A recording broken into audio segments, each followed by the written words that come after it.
ఇప్పుడు tiger reserve అంటే tiger reserve comes అంటారు సెంట్రల్ గవర్నమెంట్ ఫండ్స్ ఉంటాయి. ప్రాజెక్ట్ టైగర్ కింద దగ్గర lot of funds. Wild life sanctuaries అది కూడా చిన్న wild life sanctuaries under state government ఉంటే ఫండ్స్ రావు. సో ఇప్పుడు ఒక సోలార్ పవర్డ్ చిన్న పంపు మీద ఒక చిన్న వాటర్ బాడీ మెయింటైన్ అవుతుంది అనుకుందాం. పంపు పాడైపోద్ది. వీళ్ళు ఇండెంట్ పెట్టి సమ్మర్లో పెడితే అది మాన్సూన్లో వస్తుంది అమౌంట్ సపోజ్. ఆ టైం లోపల యానిమల్కి వాటర్ ఉండదు.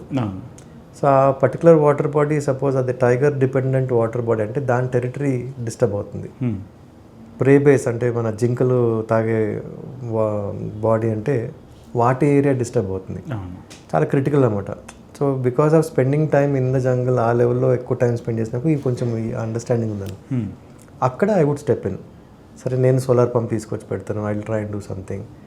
ప్లాంటేషన్ డ్రైవ్ చేస్తాము, jackets, shoes, fire fighting equipment, water tankers, ఇలా చేస్తూ then water obviously is the most critical. So ఈ సోలార్ పంప్స్ ప్రతి సంవత్సరం పాడవుతున్నాయి, ప్రతి సంవత్సరం ఇదే తలనొప్పి, లాభం లేదని చెప్పి లేక్స్ చేయటం మొదలుపెట్టాం. 365 days వాటర్ ఉండాలా అని స్టార్టెడ్ డిగింగ్ లేక్స్ అనమాట. So Tippeshwar is one of my most successful projects అనవచ్చు. ఎందుకంటే ఉట్టి అడవే కాకుండా ఆ ఏరియా నాకు సజెస్ట్ చేసినప్పుడు they told me that's a very backward area. Jobs లేవు, farmer suicide capital of India, extreme weather, summers 48-49 దాకా వెళ్ళిపోతుంది. సో అలాంటి ప్లేస్లో you have to create jobs, you have to create infrastructure, tourism రావాలి, jungle. So it was a very big challenge. జంగల్లో work చేస్తూ tourism develop చేస్తూ job creation అనమాట. So దాంట్లో నేను ఫస్ట్ రిసార్ట్ నేనే పెట్టాల్సి వచ్చింది, తిప్పేశ్వర్. అది not if it runs are not we don't know, but అది లేనిది we can't bring people. So first resort పెట్టినప్పుడు ఒక 15 మందిని ఎంప్లాయ్ చేశారు. And it was all locals. వాడికి పని వచ్చినా రాకపోయినా నేర్పిద్దాము, మనం తిప్పలు పడతాం, but that objective was to create the employment. So అలా మొదలుపెట్టింది. లక్కీలీ టైగర్ పాపులేషన్ పికప్ అవటం, డిపార్ట్మెంట్ ఒక 2 విలేజెస్ని వాళ్ళు షిఫ్ట్ చేశారు. సో టైగర్ పాపులేషన్ 2 నుంచి it went up to almost 22. ఈ ఒక్క సఫారీ వెహికల్ ఉండేది కాదు, ఇవాళ ఒక 80 సఫారీ వెహికల్స్ ఉన్నాయి ఓన్లీ ఆ ఫారెస్ట్కి. ఒక రిసార్ట్ నేను పెట్టిన ఫస్ట్ రిసార్ట్ ఇప్పుడు ఒక 30 రిసార్ట్స్ ఉన్నాయి, హోమ్ స్టేస్ ఉన్నాయి. సో దాదాపు ఒక 1500 families are employed.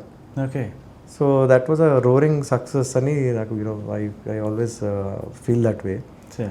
Mile stone, first milestone ఏమైందంటే Amazon started delivering in that village. So that was the first అంటే ఇది అమెజాన్ మ్యాప్లోకి వచ్చింది అంటే ఇంకా విలేజ్ విజిబిలిటీ పెరిగినట్టు.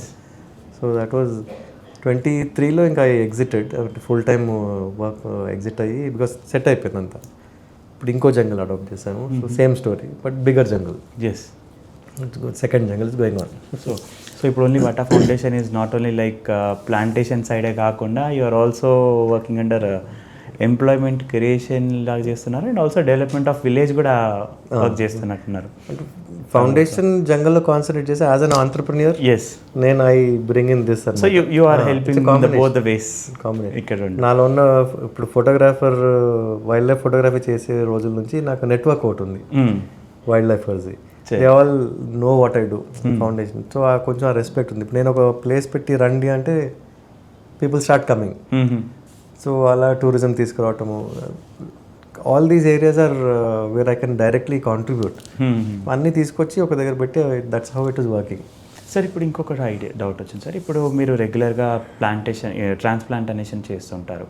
సో ఇది చేసే క్రమంలో ఎట్లాంటి ప్లాంట్స్ని ట్రాన్స్ప్లాంట్ చేయడానికి వస్తుంది? Are there any specific species in that?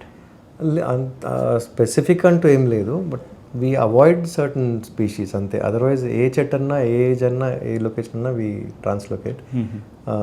ఇప్పుడు కొన్ని వెరైటీస్, ఇప్పుడు కార్నోకార్పస్, యూకలిప్టస్, దెన్ సుబాబుల్, ఇవి కొన్ని pest varieties.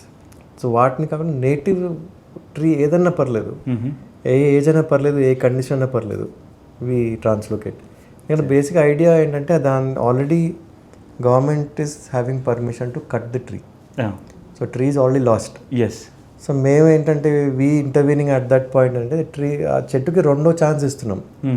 So we don't think about survivability, we don't think about what weather, we don't think anything. అంటే ఇప్పుడు ఇది చేయలేదు అంటే ఇక చెట్టు కొట్టేస్తారు. అవును. బ్రతుకుతుందా లేదా చూద్దాం అనేది కమ్స్ ఆఫ్టర్ వర్డ్స్. సో ముందైతే దీన్ని ఇక్కడ తీసి ఇంకో దగ్గర పెట్టాలి కదా. సో అందుకే ఏజ్ చూడము. We have done trees which are 150 years old. కొన్ని మర్రి చెట్లు కొట్టేసి రోడ్డు పక్కన ఒక వారం రోజులు పడేశారు.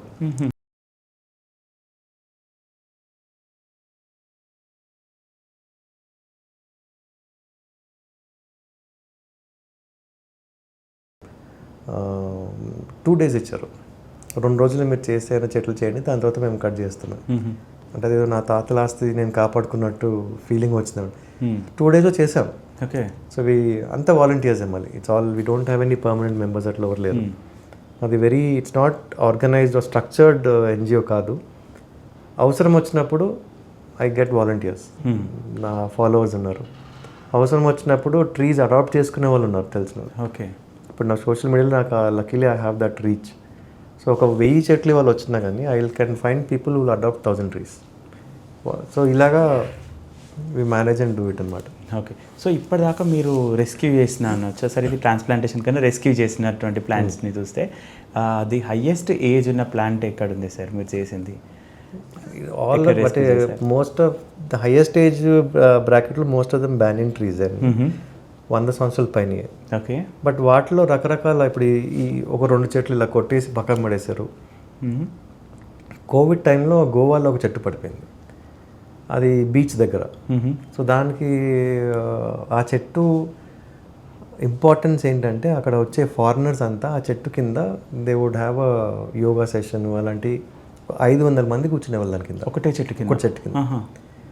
అన్ఫార్చునేట్గా ఏమైందంటే వీళ్ళు ఆ ఊడల్ని కింద టచ్ కానివ్వలేదు. సో కొమ్మలు పెరుగుతూపోయి వెయిట్ పెరిగిపోయి పడిపోయింది ఎవరు. ఆ ప్లేస్కి క్రేన్ వెళ్ళదు, అంతే ఇసుక అనమాట. సో ఒక 200 పొక్లైన్ అని అదొకటే ఉంది. అండ్ కోవిడ్ టైంలో నాకు ఫోన్ చేశారు, ఇలా చెట్టు పడుతుంది, we want to save it అని. సో అదొక వెరీ వెరీ స్పెషల్ ట్రీ నాకు. ఎందుకంటే ఆ ఒక్క చెట్టుని సేవ్ చేస్తానికి త్రూ అవుట్ ద వరల్డ్ నుంచి జనాలు అమౌంట్ డొనేట్ చేశారు. ఓకే. సో అమెరికన్స్ డొనేట్ చేశారు, బ్రిటిష్ డొనేట్ చేశారు, రష్యన్స్ డొనేట్, వాళ్ళు కంట్రీస్ కొట్టుకుంటారు. బట్ ఈ చెట్టు దగ్గరకు వచ్చేటప్పటికి అందరు కలిసి, so I wanted to keep up their hopes. అంటే అంతమంది ముందుకు వచ్చి ఒక మంచి పని చేద్దాం, మన చేతిలో మనకు పని ఉంది కాబట్టి. కోవిడ్ టైంలో క్రేన్ లేకుండా ఇట్ టుక్ మీ 3 days ఆ చెట్టుని నుంచి పెడతానికి. So successful. సో అది it was about 150 years old tree.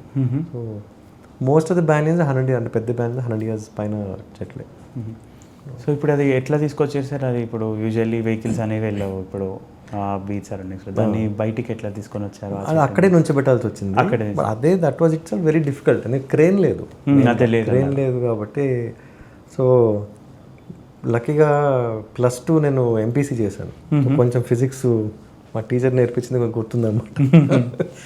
So పెట్టిని పెద్దగా చేసి తవ్వి చెట్టు పడిపోయి ఉంటే చెట్టు మొదల దగ్గర శాండ్ వేసి దాని వెయిట్ పెంచి సెంటర్ ఆఫ్ గ్రావిటీ ట్రాన్స్ఫర్ చేసి, వెరీ రిస్కీ. మళ్ళీ ఇటు పడిపోద్దేమో రిస్క్ ఒకటి ఉండే. అండ్ ఒక 2 JCBలు ఇచ్చారు అడిషనల్గా.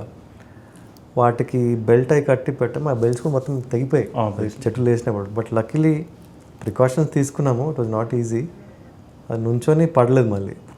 Then we were able to. అంటే అసలు ఈ చెట్టు గురించి ఇప్పుడు మీరున్నారు చాలా మెమరబుల్గా ఉంది అనేసి, అసలు దాని గురించి మీకు కమ్యూనికేషన్ ఎలా వచ్చింది? అండ్ మీరు ఇప్పుడు మొత్తం ఎంటైర్ వరల్డ్కి ఎలా చెప్పారు? And you will be having very short notice of time మీ దగ్గరికి రావడం అండ్ మీరు దాన్ని ఎగ్జిక్యూట్ చేయడము. And when you say that రష్యన్స్ని, బ్రిటిషర్స్ని వీళ్ళందరినీ ఒకటే దగ్గరికి తీసుకొని రావడం సేమ్ టైంకి, అండ్ వాళ్ళ నుంచి మీకు వచ్చిన హెల్ప్, ఇదంతా ఎట్లా పాసిబుల్ అయింది సార్? అంటే ఒకటి ఆబ్వియస్లీ ఎనీ ప్లేస్ చెట్టు సేవ్ చేసే దగ్గర లోకల్స్ ఇంట్రెస్ట్ చూపిస్తారు ఫస్ట్ థింగ్ అది. సో వాళ్ళు కొంచెం ముందు కోఆర్డినేట్ చేసుకున్నారు. సరే దెన్ నాకు on Google they got my number. Google number తీసుకొని ఫోన్ చేశారు. సో వాళ్ళకి నేను నార్మల్లీ ఏమవుతుందంటే ఒక క్రేన్ ఆపరేటర్, నాకు మంచి క్రేన్ ఆపరేటర్ దొరికితే రిమోట్ కూడా నేను I can communicate with him and work చేయించగలుగుతాను. ఓకే. వాళ్ళకి వర్క్ అర్థమవుతుంది కాబట్టి. ఇక్కడ క్రేన్ ఆపరేటర్ లేడు. సో సరే అని అప్పుడు పొక్లేన్ అంటే ఇంకా అప్రాక్సిమేట్లీ ఎన్ని రోజులు అవుద్దని క్యాలిక్యులేట్ ఇంత అమౌంట్ అవుద్దని చెప్పాను. సో వాళ్ళు మాట్లాడుకొని అందరూ they started collecting money. So అలాగా వాళ్ళ వైపు నుంచి obviously they put lot of effort. Then నేను ఇది ఫోన్ పైన అయ్యేది కాదని చెప్పేసి ఐ వెంట్ మై సెల్ఫ్. నేను వెళ్ళి in fact I came back Covid positive. అక్కడ నుంచి ఫ్లైట్లో పక్కనే ఒక సంబడి వాజ్ పాజిటివ్. కానీ అక్కడ the kind of support, food ఉండటానికి మొత్తం అందరు అంటే నాకు ఉట్టి చెట్టు పైన కాన్సన్ట్రేషన్ పెట్టుకునేలాగా వాళ్ళు చేశారు అనమాట. మిగతా మీ గురించి మొత్తం వాళ్ళు తీసుకున్నారు. Hospitality side they were it was overwhelming. టీలు తీసుకొచ్చి ఇచ్చేస్తుంటారు. నేనేమో పనిలో అంటే కొంచెం రిస్కీ జాబ్, చాలామంది తెలియదు, వచ్చేస్తూ ఉంటారు పైకి. సో దెన్ వాళ్ళని కంట్రోల్ చేయాలి. నేను ఒక్కడనే ఈ చెట్టు గురించి నేను ఒక్కడనే వెళ్ళాను, వాలంటీర్స్ ఎవరిని తీసుకెళ్ళలేదు. సో అక్కడ ఉన్న వాళ్ళతోనే you had to do all the work అనమాట. అందరు కోఆపరేట్ చేస్తేనే అయింది అది. But it was very good experience in that way.